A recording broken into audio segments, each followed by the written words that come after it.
Good evening. Whoa. I love this. This is power. I'm Michael Brown, president of SAR. It's nice to see all of you tonight. Before I introduce our speaker, I've got a couple of items of business, pleasant business for SAR. I want to acknowledge the donors who make this lecture and other lectures in our series possible.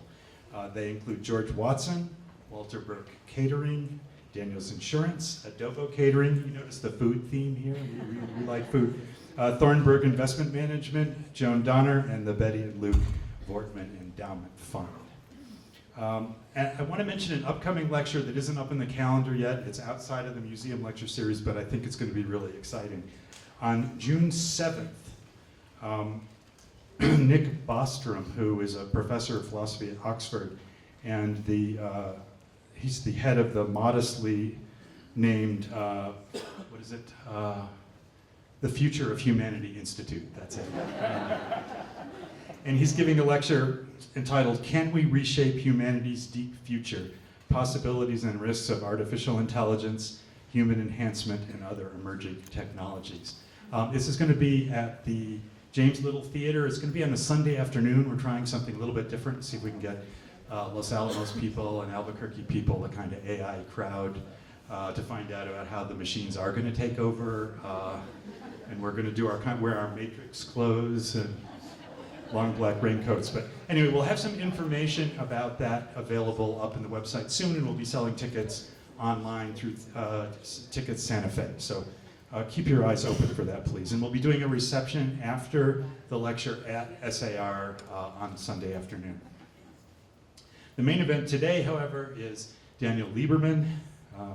Dr. Lieberman is the Edwin M. Lerner II Professor of Biological Sciences at Harvard, which we like to refer to as the SAR of the North.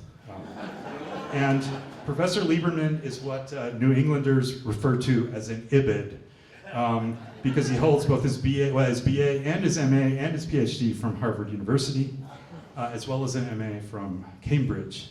His work has focused on human biomechanics, including the possible advantages of, well, he would say that the well-established advantages of barefoot running. Is that right? He's the author of many articles, as well as such books as The Evolution of the Human Head, whose prose is described here, I'm quoting from reviews, elegant and effortless, which if you're a writer, you know means you work like crazy to make it look effortless. This is what good writers do, and he's a great writer. And more recently, The Evolution of the Human Body. He's the rare scholar who can write elegant and engaging prose while still meeting the highest standards of scientific work, which is why his articles have appeared in a range of popular as well as scientific journals. He has a lot to brag about, but the one accomplishment that I covet and envy the most is his 2009 Ig Nobel Prize in Physics. That's a takeoff on the Nobel Prize. The award-winning co-authored article, which was published in the journal Nature, was entitled Fetal Load and the Evolution of Lumbar Lordosis in Bipedal Hominins. But the citation, the prize citation, described it as, quote, an article honored for determining why pregnant women do not tip over. I would love to have that on my CV, but I never will. Anyway, please join me in welcoming Daniel Lieberman.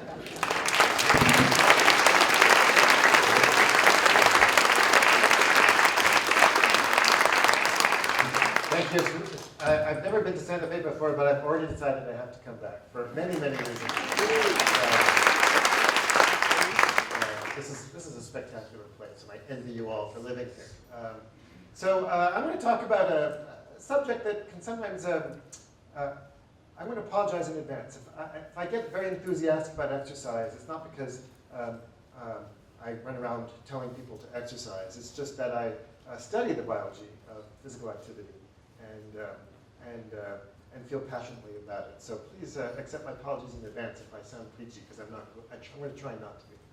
So what I study in my lab is how and why the human body is the way it is. And I really have a great job. I love what I do because I get to be a sort of jack of all trades and a master of none.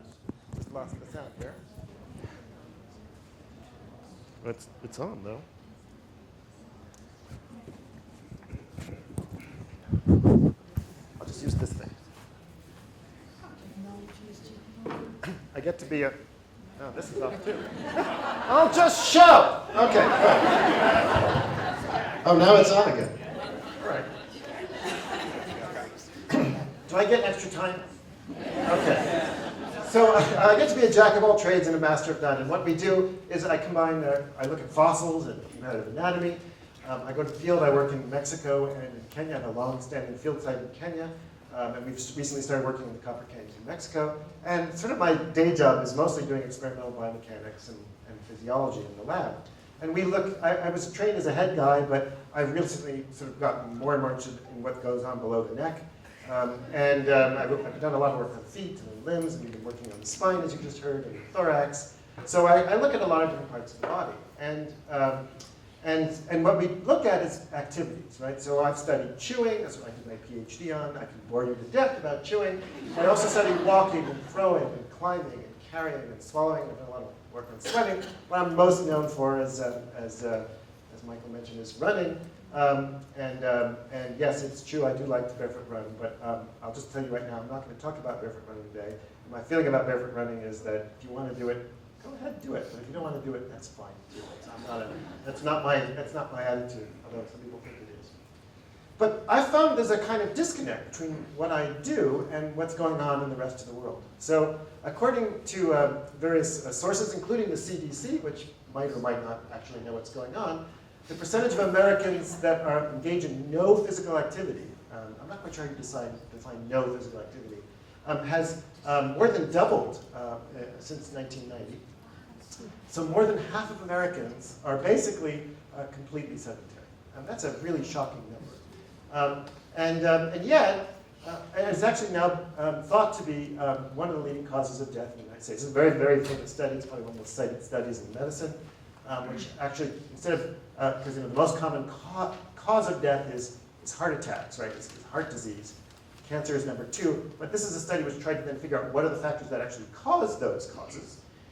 Tobacco in 2004 was number 1. I think this has now been overtaken by inactivity and poor diet. It's very hard to separate the two because they often co-vary. But the point is that inactivity is a major cause of death in the United States. And so the question really is, since everybody knows that exercise is good for you, why is it that it's so important for health? What is the best kind of exercise? And then most importantly, what I call, why do we have an exercise paradox? Why is it that so many of us, half of the United States, for example, tends to avoid physical activity despite everyone being aware of its benefits? So that's really what I want to try to talk about today. And the lens we're going to use, since this is a series on evolution, and I'm an evolutionary biologist, of course, is the lens of evolution. And there's a very famous phrase written by Theodosius Dobzhansky, one of the great geneticists. It was actually in an article to biology teachers entitled, "Nothing in Biology Makes Sense Except in Light of Evolution." This is one of my favorite phrases. I repeat it constantly to my students and to my wife and my daughter, who are probably sick of it, but it really is one of the best sentences ever written. But I would like to amend it today and say that nothing in biology, including the exercise paradox, makes sense except in light of evolution. And if you want to know, delve into this a little bit deeper, my daughter's going to a very expensive school, and so if you buy my book, you might wish. So today what I'm going to do is first have a brief introduction to the field of evolutionary medicine, which is really the kind of the theoretical framework I'm going to use today. Then I'll talk about the evolutionary history of physical activity and inactivity, then explore from a biological and evolutionary biological perspective whether exercise really is medicine, and then finally just a few words on how an evolutionary perspective can help us deal with the inactivity epidemic. So let's first think a little bit about evolutionary medicine. If you ask most people what evolutionary medicine is, they immediately think about paleo diet, right? Which is based on a very simple and, I'm sorry to say, silly logic, which is that we evolved in the Stone Age, therefore we're adapted to be cavemen. I use that advisedly because a lot of people, if you read online, that's what they talk about. And therefore, eating and living more like a caveman will make you healthier. Now, I'm not going to spend too much time about why this is faulty logic. We'll get into that in the course of the lecture. But there really is a much better developed way of thinking about these, how to relate evolution to health and disease. And that's the burgeoning field of evolutionary medicine, which really, although the first person to actually think about this was actually Charles Darwin's grandfather, Erasmus Darwin. but the first modern treatment, the post-Darwinian era, was this wonderful book by Nessie and Williams in 1995, I believe it was. and really the field that applies evolutionary theory and evolutionary data to problems of health and disease. And since then, in fact, in the last few years, there's been a burgeoning of sort of growth of books. There's now a journal. We had our first big international meeting. I think Wenda Trevathan recently spoke to you, so you probably heard about from her. She wrote a wonderful book. So it's now a really exciting new field that is quite different, of course, from what the paleo diet folks think about the problem. And really, there are two sort of really big questions. The first is, why is it that we get sick? And sort of second corollary question is, what are we human beings actually adapted for? What does that actually mean? So a quick reminder for those of you who don't spend your days thinking about natural selection theory. It's a very simple idea, right? Darwin's theory of natural selection is really based on three observations, none of which are controversial, right? First is that there's phenotypic variation. Your phenotype is everything that's you can observe in the body, right? From your personality to how tall you are, right? So we all vary. Everybody in this room differs from each other phenotypically. Some of those variations have a heritable basis, right? They're genes which contribute to those phenotypic variations. And then finally, we compete for limited resources, which leads to differential reproductive success. So the emergent property of these three features is that you get differential non-random reproductive success, which means that individuals with favorable phenotypic variations, or the least unfavorable, and that's an important actually distinction, are more successful in surviving and therefore passing their genes on to the next generation and hence are naturally selected. It's a really very simple idea. And it leads to two key concepts we're going to want you to think about. The first is fitness, right? Fitness is not necessarily how strong you are. We'll talk about that kind of fitness later on. Fitness from an evolutionary perspective is your relative ability to survive and transmit genes to the next generation, right? So basically how many grandchildren you leave compared to somebody else. And what enables you to have fitness, of course, is adaptation. So these are useful features that are shaped by natural selection that promote reproductive fitness, right? So basic, very important terms. That's how we define adaptation. Now, it's important to realize, and this is really the flaw of the paleo diet movement, is that adaptation is actually a very tricky concept. Right? First and foremost is that adaptations are selected if and only if they promote reproductive success, which is, I think the biggest problem with the paleo diet is that the assumption that if our ancestors ate something or did something, it must be healthy. But we didn't evolve to be healthy. We only evolved to be healthy insofar as health promotes reproductive success. And there are plenty of things that we evolved to do that aren't healthy. Adaptations are also very context dependent. You know, whether you're an adaptation that's good for you in, say, the Arctic is not necessarily going to be good for you, say, in the Amazon jungle. And we could think of many other examples. And then finally, all of us are just palimpsests. We're just jumbles of conflicting adaptations. They don't all, we weren't designed. We're assembled over our genomes. We're assembled over millions, billions of years, and these adaptations don't all work to the same purpose, and they often involve trade-offs, and we'll discuss those trade-offs in a little bit. So every time you do something, you don't do something else. The end result, hopefully, is again health in our minds, but in natural selection's minds, it's reproductive success. So this kind of basic theory kind of helps us reframe the kinds of questions we should be asking, right? And so the questions we might ask are, what kinds of physical activity are we adapted for? How do these adaptations favor reproductive success? And then finally, what trade-offs do these adaptations entail? Okay, so that's our little theory intro. And now let's apply that to the evolutionary history of physical activity. And we can, of course, go way back in time, but we're going to roll the clock back only about 6 million years to the divergence of humans and chimpanzees. Now, there's a lot of debate going on about this now, but humans and chimps share a less common ancestor. And since chimps and gorillas share a lot of features in common, and also because of basic features I see in the fossil record, I would argue, and many people argue, not everybody agrees, the last common ancestor of chimps and humans was probably somewhat like a chimpanzee or a gorilla. And we know it must have been a forest-dwelling creature. It was almost surely a fruit eater. I believe it was probably a knuckle walker. And for sure, it was better adapted for speed than endurance. That's true of all other primates. Humans are very strange in being very good at endurance and very poor at power and speed. We'll talk about that in a second.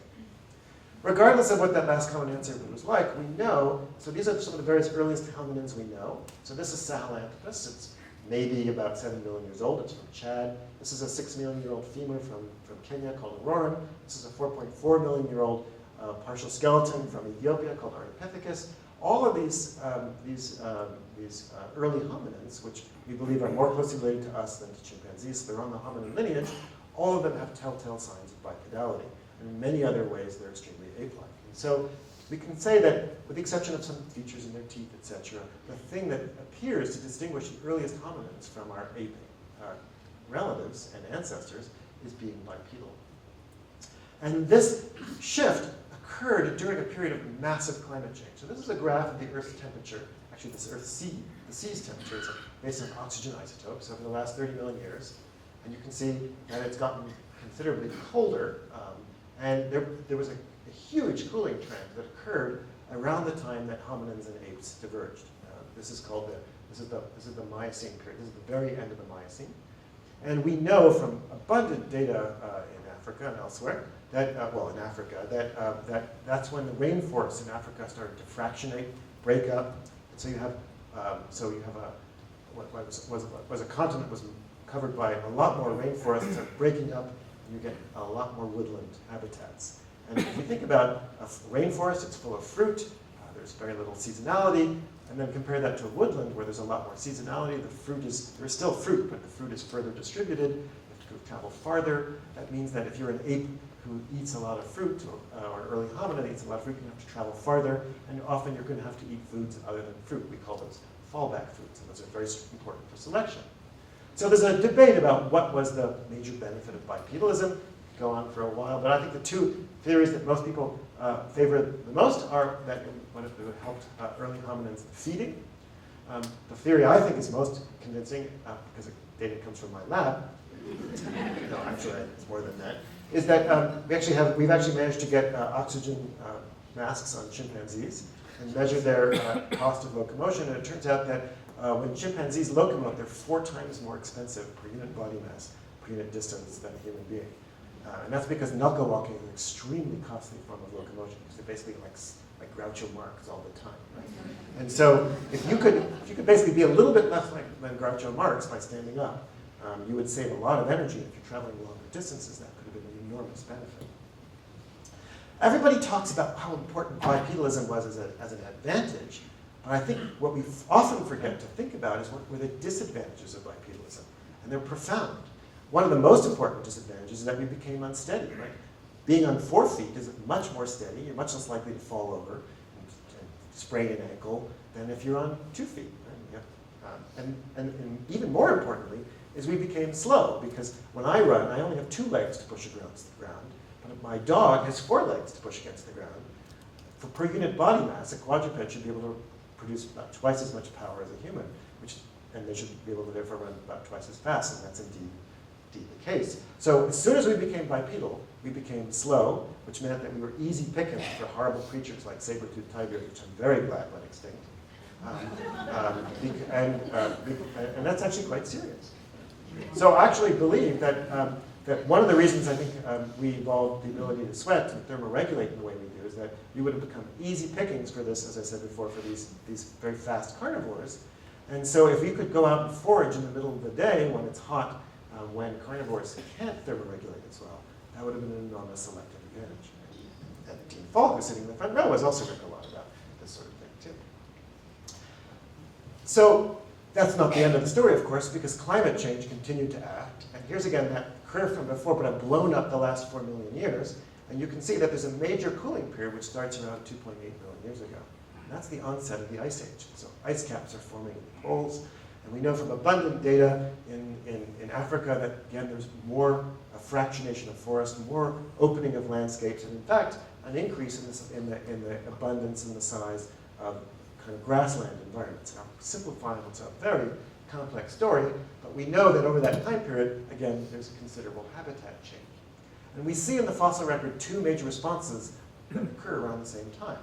So one group of critters are called the robust Australopiths, like Australopithecus boisei. Some of you may have heard of this. These are basically hominins that has evolved to eat crap, basically. They have huge teeth and chewing muscles the size of porterhouse steaks on the sides of their heads. And, I mean, they were just basically chewing all day long, eating low-quality food. But fortunately, another group evolved. We're descended from them, and that's the genus Homo. Now, we think appears around 2.8 million years ago. And we evolved to be high-quality food specialists. Not all at once. It was a complicated transition, etc. And I think the most important thing about the genus Homo is that we became hunter-gatherers. We invented a new way of life, a new economic system, if you will, that is a profound transformation compared to what apes and other and earlier hominins did. And the hunting and gathering system, in my opinion, really has four key elements. Obviously, hunting and gathering, so hunting for meat or scavenger, gathering for plants, but it also requires tool making and food processing, as well as intense degrees of cooperation. It would be a long sort of discussion as to why that is the case, but imagine you go off hunting for a day, for example, and you don't come back with nothing to show for your effort. You still need somebody to share food for you, for example. We don't have teeth, for example, that are equipped to eat raw meat. We've done these experiments in my lab. We feed all kinds of raw foods to Harvard undergraduates and make them spit it out. You basically cannot make the system work without this combination. Yeah, it's a great job I have. We don't eat the food, of course, after this. But it's important to recognize that in the hunter and gathering system, one of the key elements to that is endurance. The average female hunter-gatherer in tropical environments walks 9 kilometers a day. The average male walks 15 kilometers a day. That's every day. There's no Sabbath, no bank holidays, no retirement. That's what you do every day in order to get that kind of food. Not only are you walking long distances, you have to schlep stuff, right? You have to carry your babies, you have to carry the food back, you have to carry other kinds of stuff. There's no shopping carts or whatever. In the Hadza, for example, in East Africa, and the Bushmen in southern Africa spend about 2 to 3, Hadza women spend about 2 to 3 hours digging every day. Kristen Hawkes spoke to you, right? So she must have talked about that. And also you have to climb trees occasionally to get honey, you have to throw, you have to process food. You're constantly doing physical activity. What about hunting?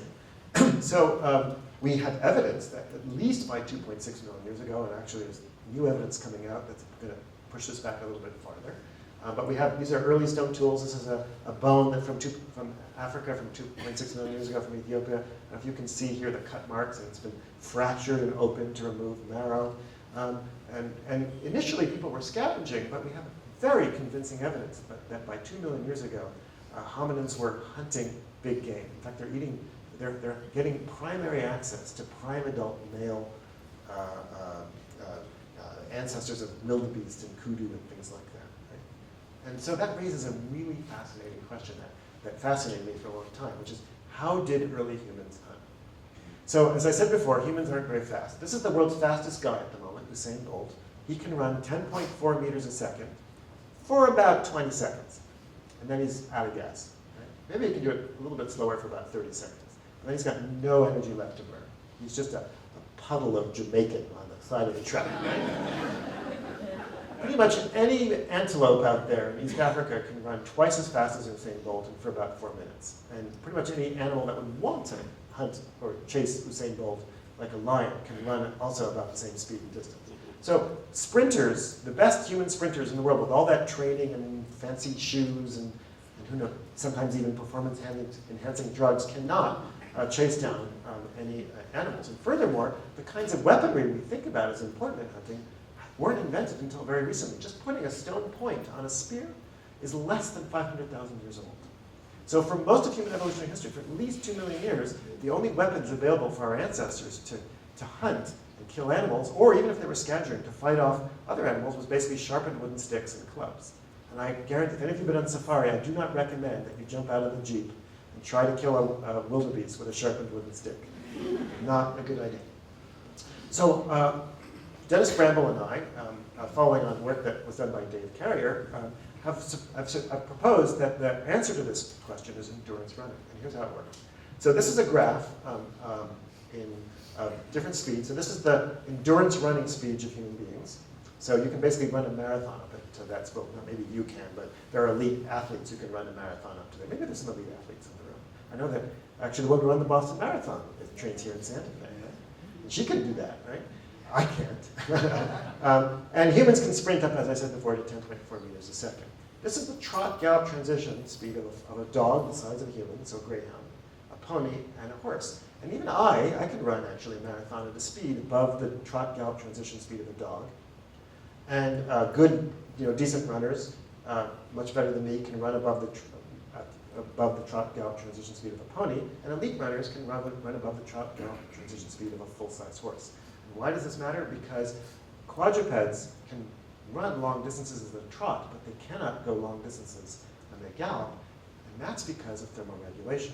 A gallop is a kind of a seesaw gait. Think about an animal like a zebra, right? That zebra has huge amounts of guts sloshing back and forth. And every time its body seesaws, the guts slam into the diaphragm like a piston. So if you ever take your dog for a run on a hot day, you'll notice that, and make the dog gallop, you'll notice that your dog can't pant. It has to stop panting while galloping. So my dog, for example, if I run with her, if I go too fast, and she's got very short legs, so that's pretty easy. She'll do anything she can to get me to slow down, to pee. She'll twist herself around my legs, etc., to get down to a trot speed so she can start cooling. Because I don't cool that way, and you don't cool that way. We cool through through sweating. We basically, instead of cooling with just our tongue, so panting is just shallow breaths over your tongue, we've basically turned our entire body into a tongue, right?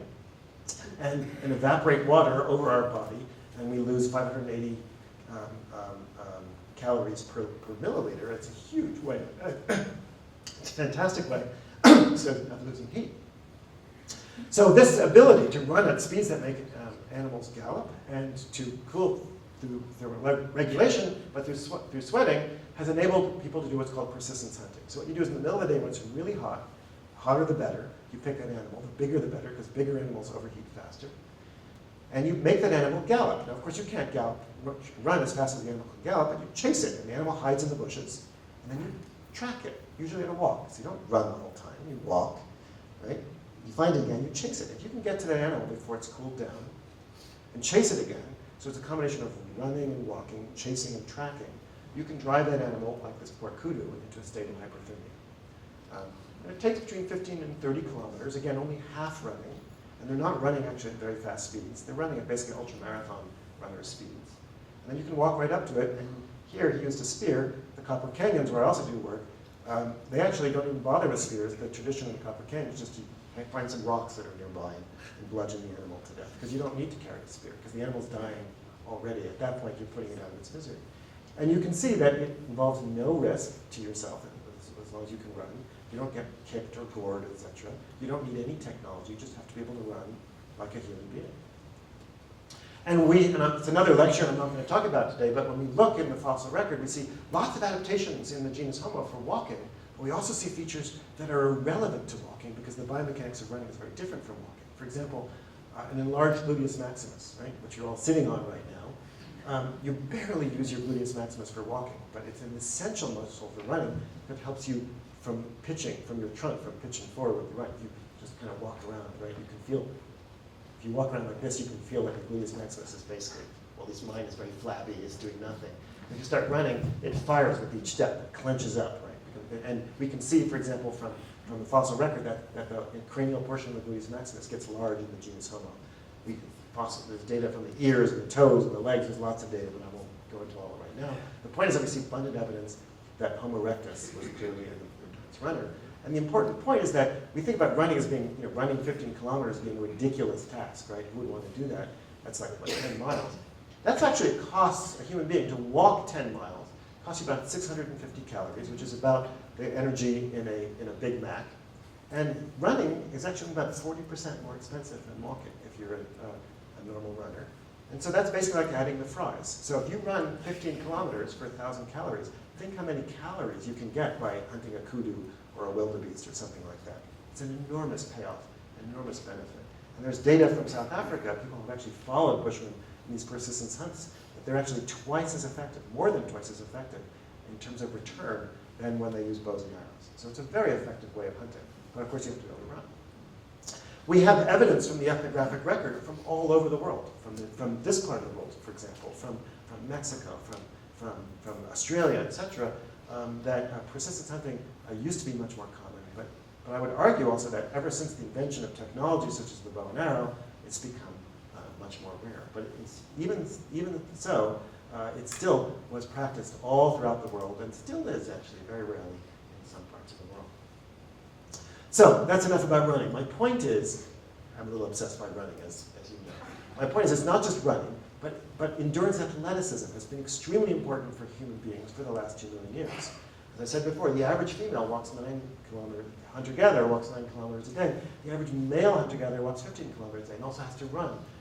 They dig, they carry children and food, they process food, they do all kinds of physical activities day in, day out. That's how we evolved to live. And by the way, and since Kristen Hawkes was here, I don't probably need to repeat this, but we had this idea that life in the Paleolithic was nasty and brutish and short, but actually, at least by the Upper Paleolithic, that's not the case. And certainly modern foraging populations, so this is probability of death against age, and this is Americans from 2002. These are foragers, these are 16th century French farmers. You can see why they had a revolution. But you can see that foragers, they have high infant mortality rates for sure, but actually most foragers live into their 50s, 60s, or 70s, and sometimes even to their 80s. They do not die young the way people have often portrayed them to do so in the literature. Okay, so we evolved to be very physically active.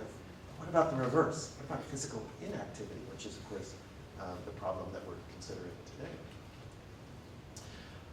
It turns out, if you look at how hard hunter-gatherers have to work, that their physical activity levels are actually only moderate. And there's many ways of measuring this, but the simplest way of measuring it is something called the physical activity level. And it's just the ratio of the total amount of energy you expend, so the total amount of calories that you're burning in a given day to doing everything in your body, divided by the calories that you spend just to take care of your basic metabolism. So basically, if you're lying in bed doing nothing in a perfectly climate-controlled room, or sleeping, right? That's essentially your basal metabolism. So if you're on bed rest, your physical activity level is only 20% higher than your basal metabolic rate. Right? It's very, very low. Sedentary office workers, like our president presumably, and most Americans, have PALs of about 1.5. Factory workers average 1.8. Subsistence farmers 1.9, and if you're training for the Tour de France or something like that, you're way up high, above 2.5.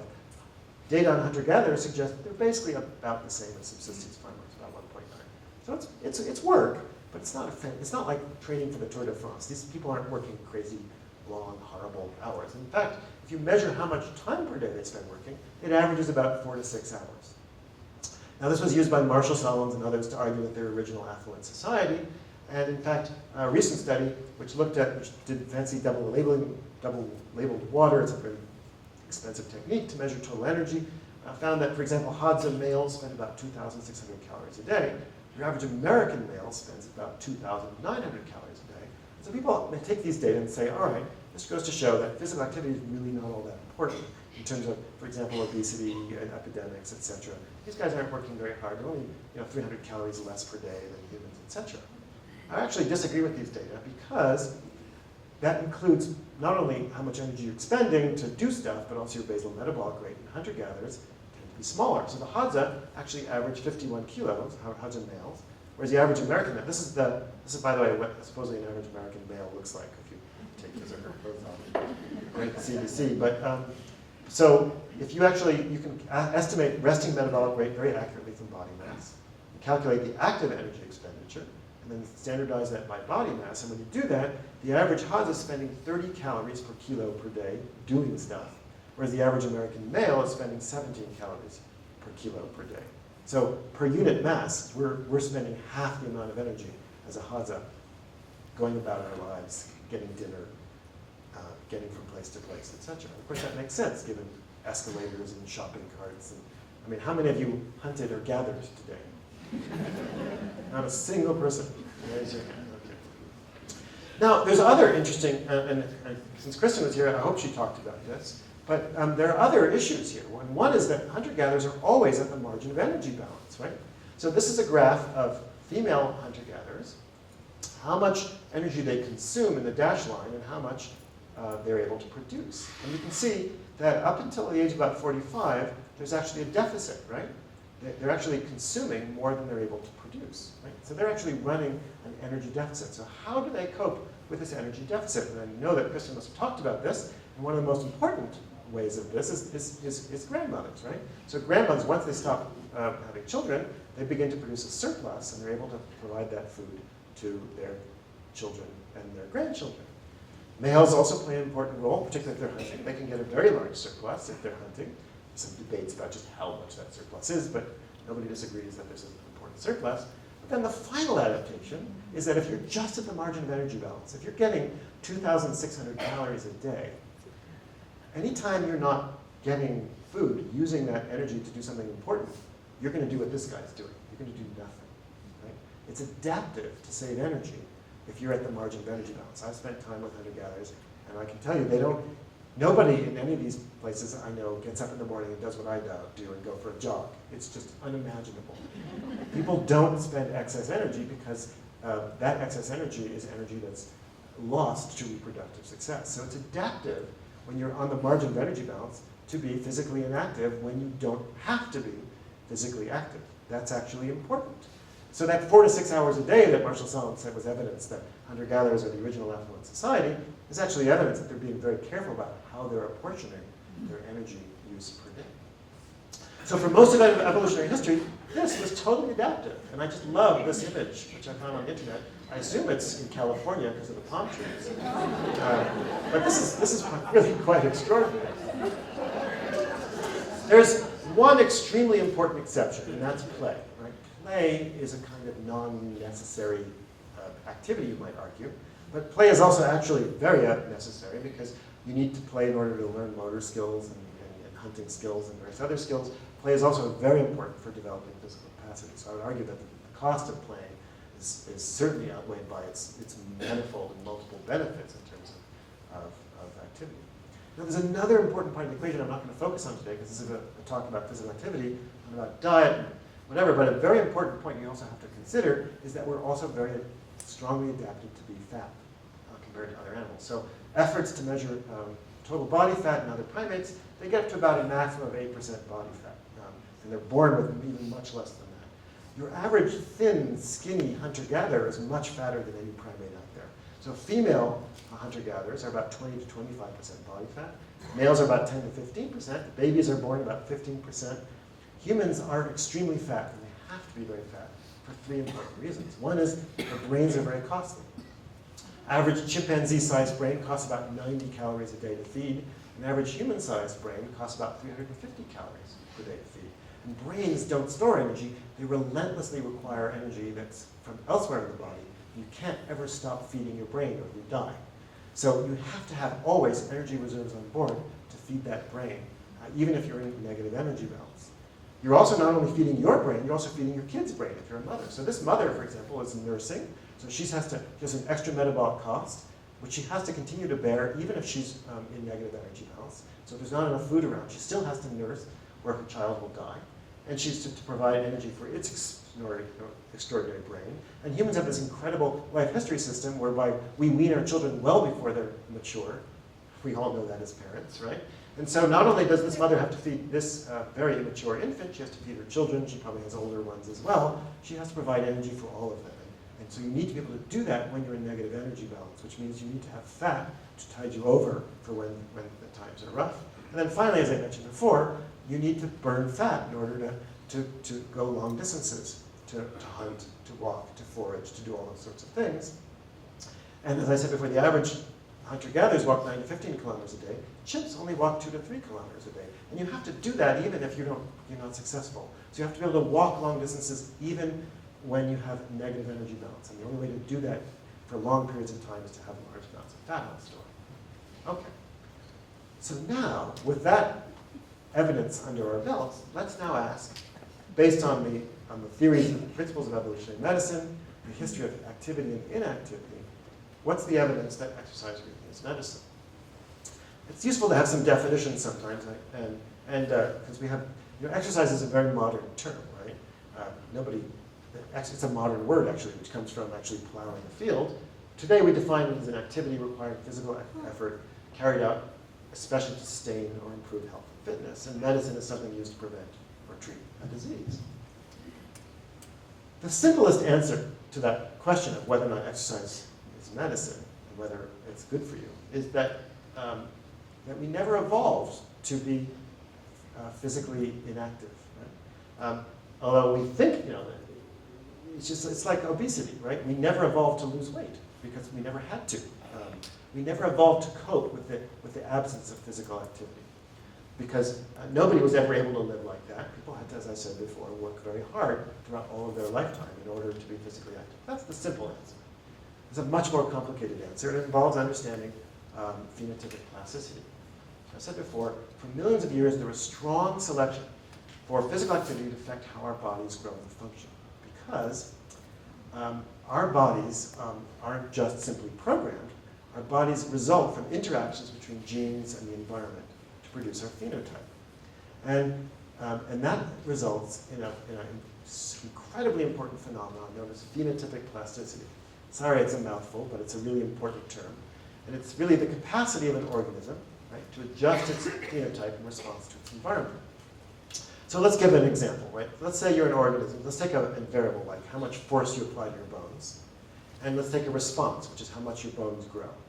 So if you're an organism in which you're responding to some load, and there's no effect, right? The more you exercise, your bones have no effect. That'll be genotype A. But if your bones evolve adaptations of the ability to respond to loading, right? That's called a normal reaction or a dose response, right? So the more you load your bone, the more the bone is then therefore going to respond. What's important about phenotypic plasticity is it enables organisms to do important things.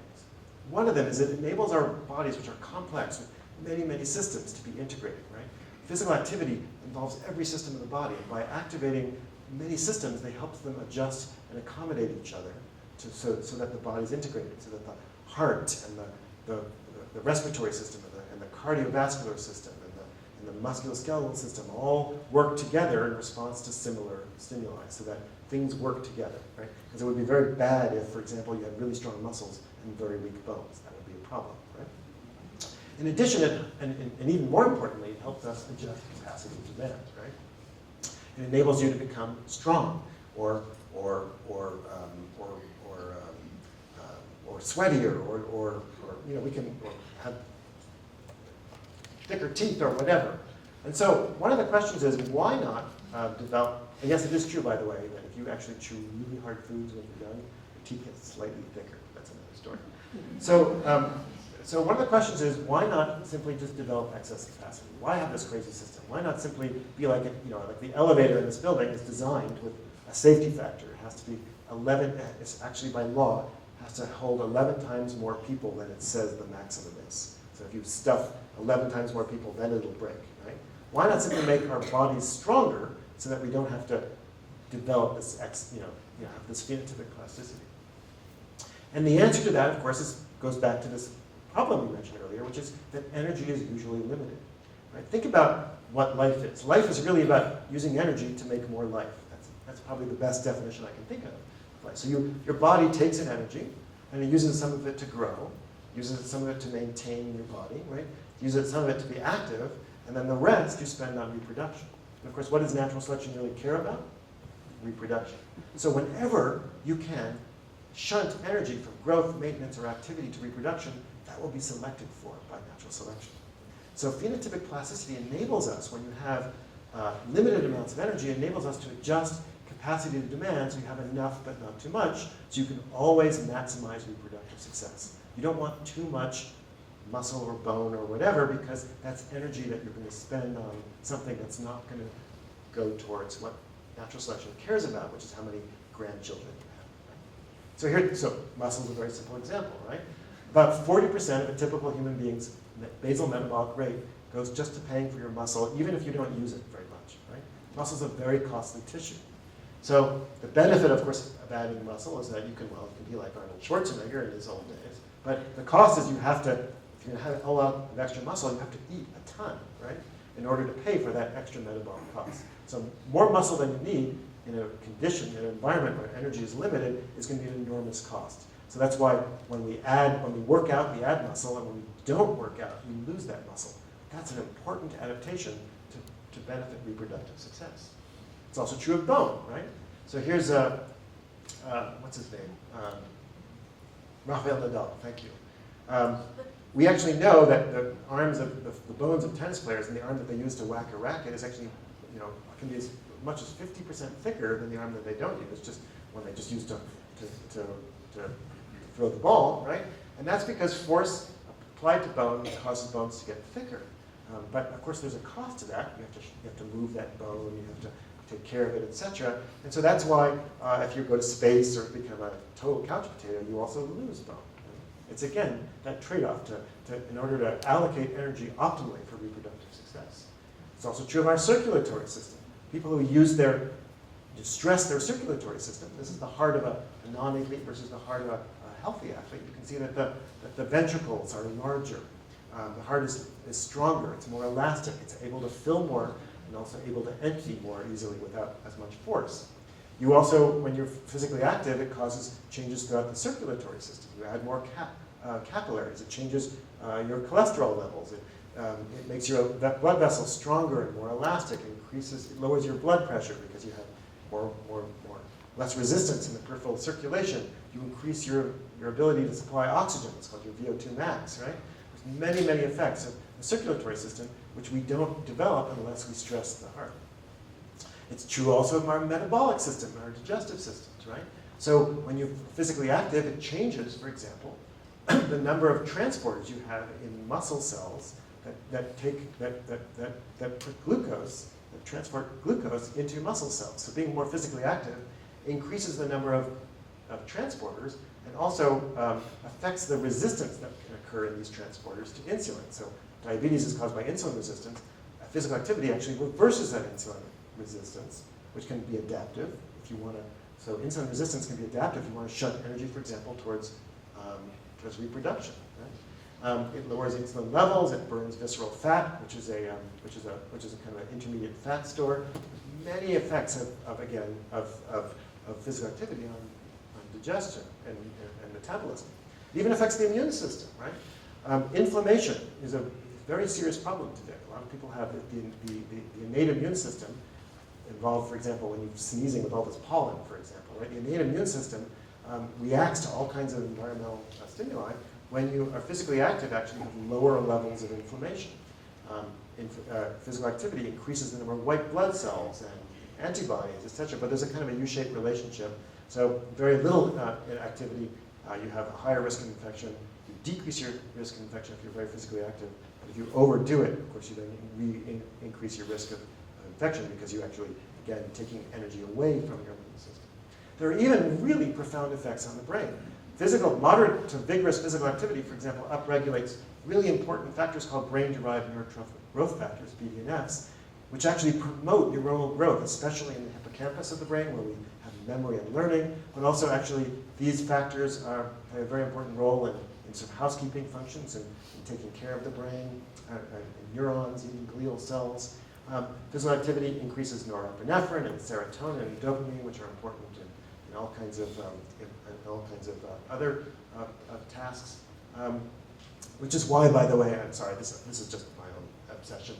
There's lots of evidence that even if you correct for socioeconomic status, etc., American school children who have a higher aerobic capacity are smarter in both math and in reading.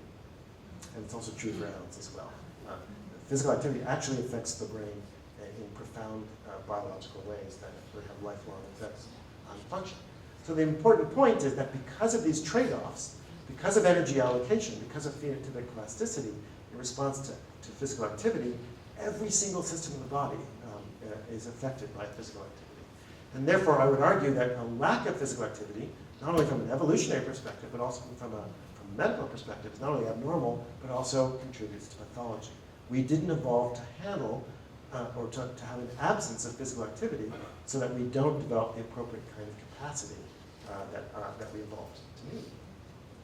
But remember, to go back to our principles, that anatomical and physiological responses to physical activity did not evolve to promote health, they evolved to prevent excess capacity. They only evolved to promote health to the extent that health promotes reproductive success.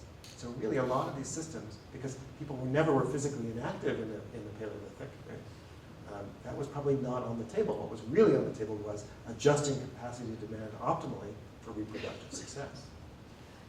So what's happened is that as we now have switched to a world in which we no longer have to be physically active. I mean, you can spend your entire day as a modern American without ever getting your heart rate up, right? You can press buttons for your food and take elevators to your floor and drive to work, etc. So we have changed our world, and as a result, we're getting a series of diseases which we call mismatch diseases. I did not come up with the term; it's been around for a while in the evolutionary medical literature. But mismatch diseases are diseases that are caused by, or conditions that are caused by, our bodies being inadequately or perfectly adapted to the kinds of environmental conditions that we have today.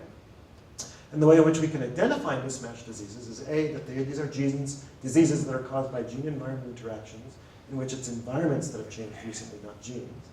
And also these are diseases that are rare or less common in hunter-gatherers, and in many cases also in populations that engage in subsistence farming and subsistence economies. So there are many examples. The one that everybody's very aware of today is type 2 diabetes. It's one of the most rapidly growing diseases in the world, right? So type 2 diabetes is caused by an interaction between genes and the environment. There's no question that some people are more prone to type diabetes than others. And the major environmental factors are obesity and physical inactivity. And for various complicated reasons I don't want to go into right now, they cause insulin resistance, which means that those gluten transporters I mentioned before can't bring glucose into muscle cells because insulin potentiates those transporters. And so you eat a meal that has sugar in it, you can't get the sugar out of your bloodstream, so you have high sugar levels in your bloodstream. But lots of sugar in the bloodstream is actually toxic. So your body then goes into overdose, right? It says, I have to get that sugar out of there. Your pancreas produces more insulin, and eventually your pancreas goes into a dysfunctional state because it can't keep up with this kind of this positive feedback loop. And then eventually you cease to be able to produce insulin, and then you need to take injections of insulin. It's one of the most rapidly growing diseases in the world. Today, there are, for example, 37 million people in the United States who have type 2 diabetes, and by 2030, we project to have 53 million. In Brazil, for example, that's going to more than triple, or almost triple. It's going to double in India. It's going to go up in China. Well, it's one of the most rapidly growing diseases in the world as we go through this shifts in diet, sugar, and also physical inactivity. Here's another example, coronary heart disease, the most common cause of death in the United States. Evidence is that about 150 minutes of physical activity per week can decrease your risk of heart disease by approximately 45%. In every textbook that you read on the circulatory system, it will tell you that it's inevitable that as you age, your blood pressure will go up. That's actually not true. So this is data, it was actually collected in the 1970s, but we have data from Mexico that tells exactly the same story. These are Londoners. Here you can see their systolic and diastolic blood pressure. These are from the age of 15 to 19. Here are 70 to 83-year-old Londoners, and they go up to 186 over 90. Here are Bushmen, 117 over 74.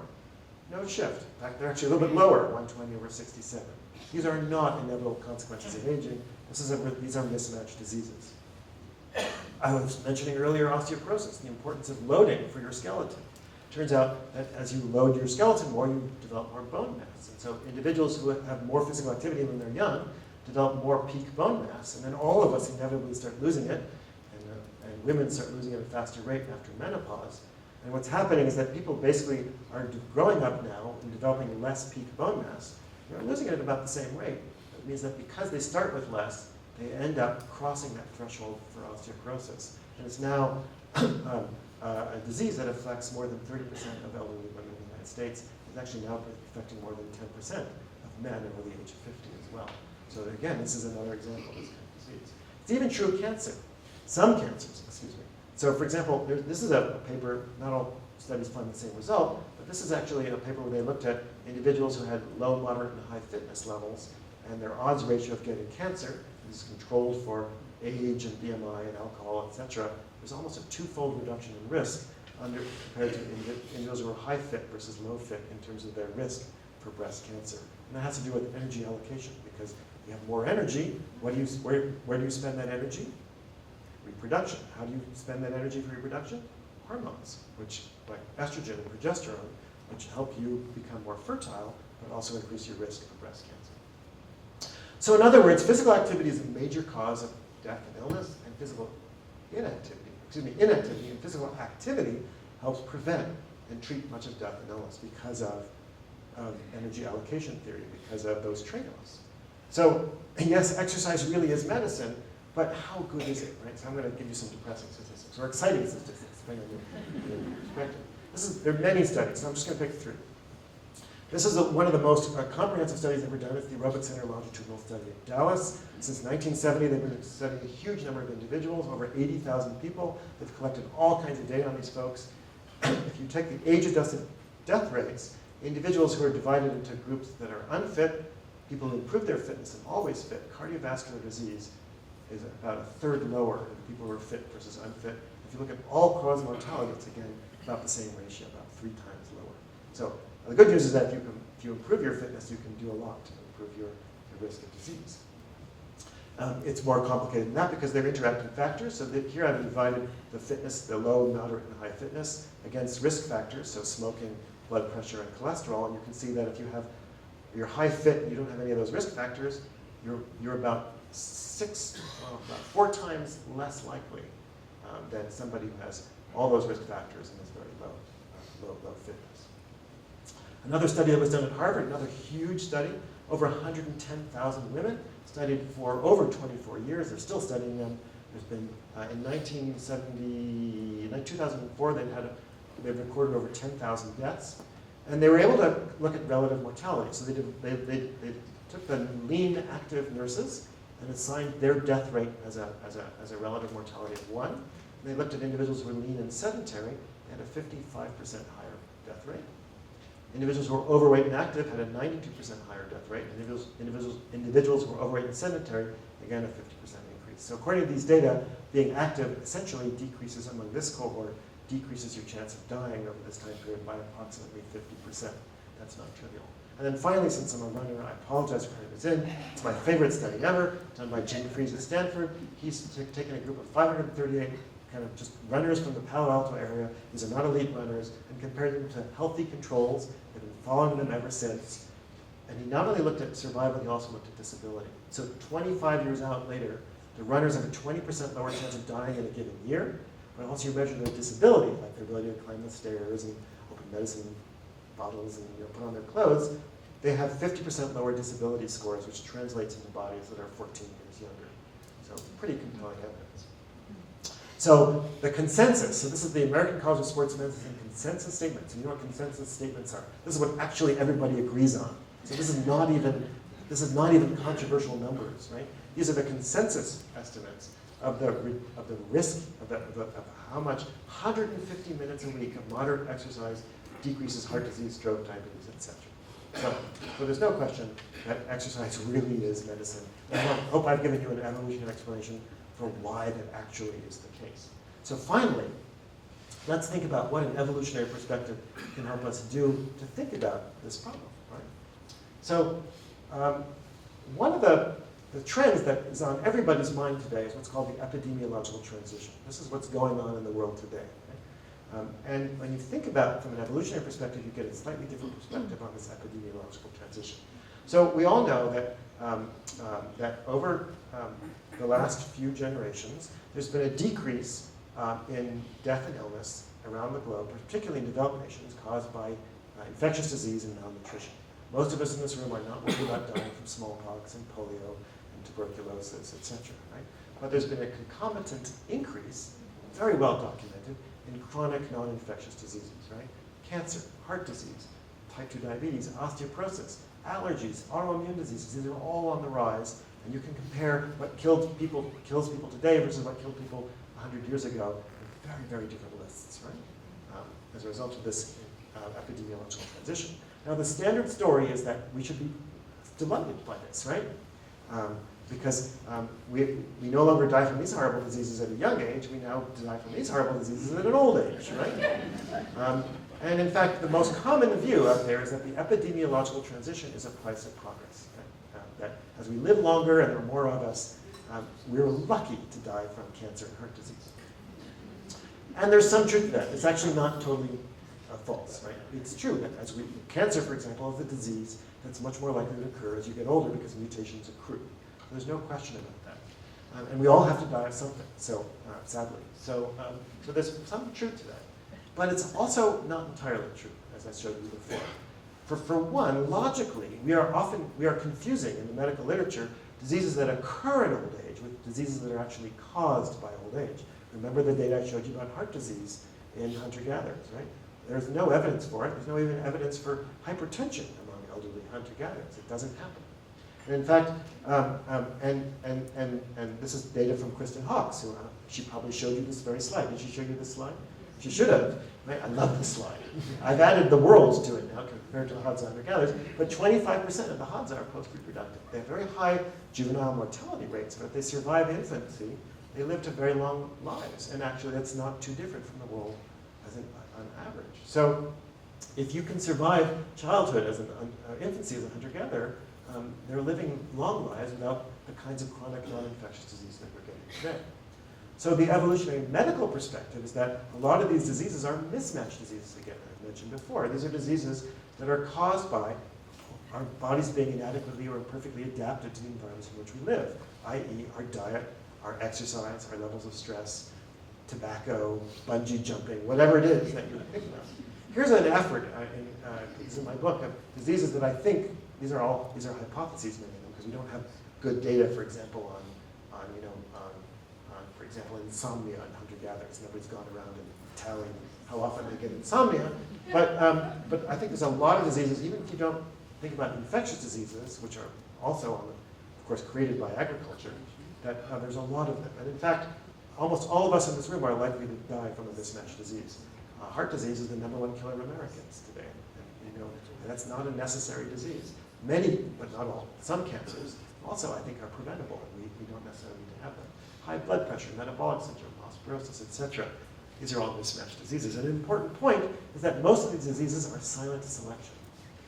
We don't get them until we're grandparents, right? This is the age at which people, for example, get type 2 diabetes. Very low levels until you're 40, 50, then it starts to shoot up, at which point selection is no longer going to operate. This is the age of onset of osteoporosis in the United States. You can see that it really doesn't start hitting until your 60s or 70s. So natural selection is never going to operate on these diseases.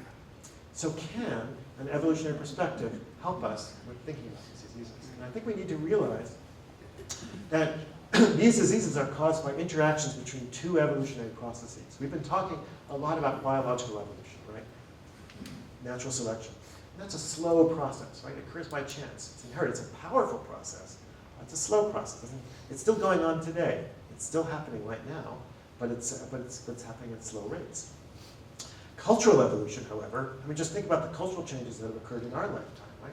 It's fast. We can change things by design. And we don't have to simply inherit things, we can learn it, right? For example, today we're having all kinds of exchange of information today that's not transferred from parents to offspring, right? So cultural evolution, so biological evolution is still ongoing, but cultural evolution is clearly a more powerful and rapid cause of change in the world today. And I would argue that this is causing a new dynamic, which I'm not a fan of neologisms, but I've come up with a neologism. And you may not like it, but I think it's a useful term. And that is that our bodies are adapted for past environments, like for being very physically active. We've now culturally modified our environments so that we don't have to be physically active. And by the way, I'd love to do this experiment, but I'd love to put an escalator in the Kalahari Desert and see how many people in the Kalahari Desert use escalators. Do you know, by the way, if you actually put a stairway next to an escalator, what percentage of people use the stairway? It's 3%. It's a worldwide average, and actually people have done this experiment all over it's been done in Japan, Denmark, and the United States. And if you put a sign next to the stairway saying, please take the stairway, it's good for you, or some kind of encouraging sign. Do you know how many people take the stairs? 6%. And that's also, so it doubles. So 50, it's a doubling, right? Well, it's still only 6%. Anyway, we culturally modify our environment, right? And that leads to these mismatched diseases, for example, heart disease and osteoporosis. And then we we treat the symptoms. And now there's obviously nothing wrong with treating symptoms of diseases. That's actually the right thing to do. If people are sick, we should treat them. So I'm not opposed by any stretch of the imagination to treating diseases, but in doing so, we have to recognize that we're setting up a dynamic, because if we treat the symptoms effectively, or reasonably effectively, we enable people to continue to carry out those behaviors, which then lead to those diseases, right? And we set up a vicious circle that enables those diseases to become more prevalent, more severe, or simply to stay common and stay severe. And it's important to point out, this is not an evolutionary, this is not a biological form of evolution. This is a form of cultural evolution, but it's going on today. A simple example is myopia, right? Myopia is caused by having an overly long eyeball. And hunter-gatherer populations have almost no incidence of myopia. And it's caused, there's a big debate among ophthalmologists, maybe there's some ophthalmologists in the room here, about to what extent it's caused by being indoors versus reading. But the important point is that we're not going to stop our children from reading or never being inside to prevent them from getting myopia. We enable, we encourage them to read, knowing full well they might get myopia. And we're happy to pay for their glasses, right? And that's a non-pernicious form of this evolution. It's perfectly okay. I'm happy that my daughter, is going to get myopia. That's fine, because at least she's been reading. But type 2 diabetes, I'm not so sure about. And so I would argue that this evolution is a major evolutionary trend. It's a cultural evolutionary trend that's causing this increase in all kinds of diseases around the world, like breast cancer, diabetes, and obesity, where by not preventing the causes of these diseases, we're enabling them to become more common and more severe. So what are our options, right? Well, one option, of course, is to do nothing. Let's let natural selection solve the problem. I think we can all agree that's a really bad option, so it's off the table. Another option is the other two options that we're really doing today is we're investing more in treatment, we're sending billions to NIH, and we're educating people, and I think we should definitely do that, of course. But the fact of the matter is that both have limited success. We spend about $2-point-something trillion a year on healthcare, and according to the CDC, it explains about 10% of the variance in health outcomes in the United States. We spend a lot of, and that includes research. We're having a very limited effect. We spend a lot of effort, for example, to find the genes that underlie diabetes and heart disease, etc. But it turns out that most of these genes are genes of small effect that are extremely rare. So what may cause me to get diabetes and Dean to get diabetes will be different genes. It's only going to explain about 2 or 3% of the variance in the first place. We're not going to get a lot of bang out of our buck for most of these studies. Efforts to educate people are, of course, essential and important.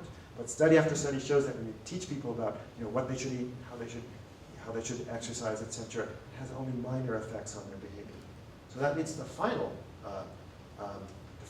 option is really to change our environments, right? And really, we know from abundant evidence, there's really only 4 things you need to do, right? Sorry about this. I hope nobody gets sick from that. Don't smoke, eat less sugar and starch, sleep more, and get exercise. And you're fine. It doesn't mean that you're going to be healthy, but it means you're much less likely to be unhealthy. And so that's important, right? We have evolved to be physically active endurance athletes with many plastic responses to activity in order to adjust capacity to man. We never evolved to cope with the absence of physical activity. And we never evolved to be physically active except when necessary or in the context of play. And so therefore, I would argue, my final statement would be, there's no optimal type or form of exercise, right? And furthermore, it's never going to be a magic bullet. Rather, it's not going to guarantee good health, but its absence is going to promote ill health. And that's really the story that evolution tells us. So if we're really going to help each other, there's what we really need to do. We should continue to educate each other. We should continue to work for treatments for diseases. And we need to make it more fun, and we need to think about how to make physical activity more part of our environment. And that's really a political problem. And that's evolved, it's going to involve some combination of nudges and some degree of coercion. And that is an important debate that we really aren't having in our society today. So, with that, I hope you all have some fun, go play, and I'd be happy to take any questions. Thank you.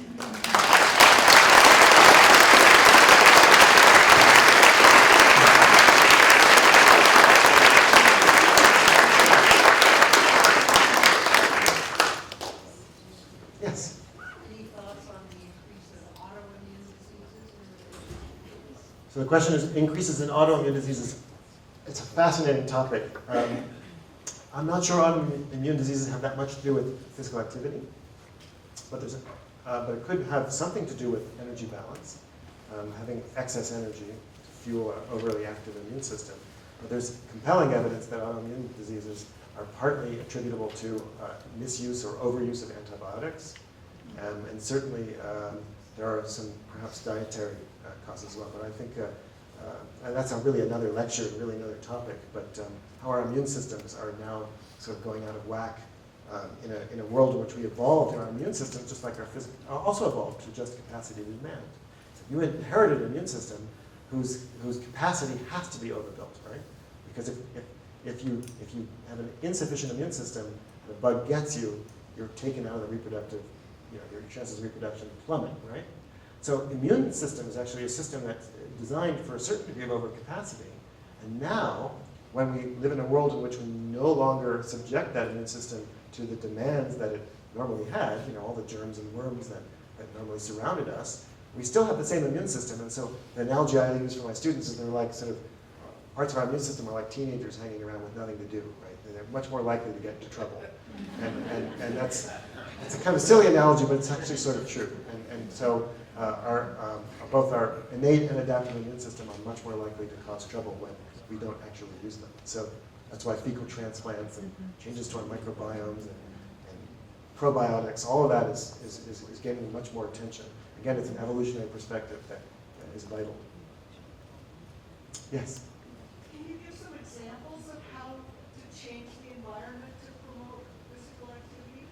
So the question is, what examples would I use? So this is a dangerous question, that's me. Well, I'll give an example. So at most universities, well, most schools, for example, we have physical education. And my daughter's school in Cambridge, Massachusetts, the physical education requirements were pitiful, insufficient by any international standard for how much physical activity children should have. So in spending more time preparing students for tests and not enough time to let them run around, we are definitely disadvantaging our children for the rest of their lives, no question about it. So I would strengthen physical education requirements, and I would do that not only in schools, but also in colleges. Harvard used to have a physical education requirement. It was voted out in 1970 on a voice vote in the faculty with no discussion. I've been investigating this. Nobody even, I can't find anybody who even knows why. And just like 25, a large percentage of Americans don't get physical activity, a large percent of art students don't get physical activity anymore. And who are we helping? So I've suggested we have a physical activity requirement at Harvard. My colleagues say, we can't do that, that's coercion, which I think is pretty funny, because I think we're one of the most coercive places on the planet. We make our students do everything. And we spend our time dreaming up new requirements for them. And this one is actually not only going to benefit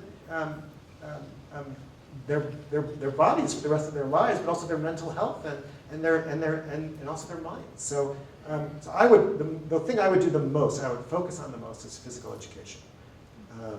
But we also need nudges. We also need help requiring people to have sidewalks in front of their houses. Maybe we should stick escalators in the backs of buildings so that people can't use them as more easily. We shouldn't. We need to have assistance for people who can't get up the stairs. But I was just in the Dallas airport trying to get here. There was no stairway to climb. I couldn't find one, actually. I'm sorry? Oh, I wasn't in terminal D. I was in A and B. I was stairless. There was no elevator. I mean, we can come up with lots of examples like that. And I think we need to think, in terms of maybe incentives for people to be physically active. I mean, some companies are enlightened and give subsidies or whatever for gyms and whatever. But and finally, I think it's really more importantly, I think we need to make it more fun. I mean, a lot of people think, going for a run is a kind of penalty for something. I don't know. And they go to horrible gyms that are dark and smelly, and there's all these fluorescent lights, and they put iPhones on or whatever because they're trying to dull their senses to kind of get through the. The best way to make running fun is to run with some friends and have a conversation. And too many people just don't do that. We need to make it communal. We need to make it fun. We need to have more running groups and clubs, and these are civic things that we can do in our communities. Santa Fe, I'm sure, I saw lots of joggers this morning when I was getting lost in town. But we can. There's lots of things we can do at every level, from the federal all the way down to municipalities, to encourage people to be more physically active. So those are my prescriptions. Yes? There was a study recently from Albert Einstein Medical School about the different types of exercise and what it does for the brain, warning off Alzheimer's and dementia, et cetera, that it keeping a healthy brain. And what they found was dance was way up here, and then everything else was way down here, like golfing, walking, biking, swimming. All the repetitive movements wasn't as flourishing in the brain tissue as dances. Do you have anything to say about that? Well, I just love that study. I mean, it's wonderful, right? I mean, dance is actually an important kind of physical activity that hunter-gatherers do, too. I mean, it's a universal. Dance is a human universal. And a lot of people, don't dance anymore. It's kind of sad. But the evidence is generally that moderate to vigorous, and the more vigorous it is, the more it upregulates those very protective BDNFs. And also, I didn't mention, there are other growth factors, IGF-1, VEGF. There's a whole slew of neurotropic factors that are upregulated by exercise that are protective for the brain. It's if you don't know, the #1 predictor of whether or not you get Alzheimer's is how physically active you are. It explains about 30% of the variance in most studies. We're not telling people this information. That should be common knowledge. But everything has trade-offs, and dance is good for your joints, or I do know. But it doesn't surprise me. Any vigorous activity, and dance is vigorous, is going to be beneficial for your brain and for lots of other things. So. Well, One last question? is there one up there? Sorry, I missed it. Yes. I read somewhere that runners, elite runners, and just casual runners have better cholesterol levels and better blood pressure levels, but have a higher incidence of atrial fibrillation. It's true. Again, it's part of the trade-off. So there's evidence that of all the things that physical activity is protective for, it is not protective against atrial fibrillation, whose causes are still very poorly known. That's actually true. I'm not sure if some studies disagree as to whether it's higher or not protective, but certainly elite runners do get atrial fibrillation.